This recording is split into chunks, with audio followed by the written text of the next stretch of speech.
तर नमस्कार मित्रांनो, इंद्रा पेट्समध्ये आपलं स्वागत आहे. आपण तुमच्यासाठी कसं एकदम अशी ब्युटिफुल क्वालिटीमध्ये लास्ट आपसमध्ये मेल फिमेल पपीज घेऊन आलेलो आहे. बघू शकताय पिल्लांची क्वालिटी. हा शिजू मार्किंग कलरमध्ये मेल आहे, बघू शकताय क्वालिटी. आणि ही रेग्युलर ब्राऊन कलरमध्ये लासाची फिमेल आहे, बघू शकताय क्वालिटी.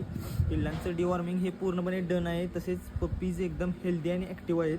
शिजू मार्किंग आपण मागच्या व्हिडिओत बघितलं, ती पिल्लं लगेच गेले. परत लय कस्टमरचे आपल्याला फोन आले, म्हणून आत्ता तुमच्यासाठी खास आपण शिजू मार्किंगमध्ये एकदम असा हेवी आणि बल्की साईजमध्ये मेल घेऊन आलेला आहे, बघू शकताय तुम्ही. आणि दुसरी गोष्ट ही कॉम्पॅक्ट साईजमध्ये पपीज आहेत, बघू शकताय. म्हणजे तुम्ही ह्यांना कुठेही ट्रॅव्हलिंगही करू शकताय, म्हणजे फ्लॅटमध्ये ठेवू शकताय, बंगलोमध्ये ठेवू शकताय. तसेच तुम्ही तुमच्या खास व्यक्तीला, काय म्हणतो मी मित्रांनो, तुमच्या खास व्यक्तीला ही एकदम अशी गोंडस पिल्लं गिफ्टही करू शकताय. जर हे पपीज कोणाला आवडले असतील किंवा हवे असतील तर मला डायरेक्ट कॉल करा मित्रांनो. म्हणजे तुमचाही वेळ वाया जाणार नाही. मेसेज करू नका, डायरेक्ट कॉलच करा. धन्यवाद.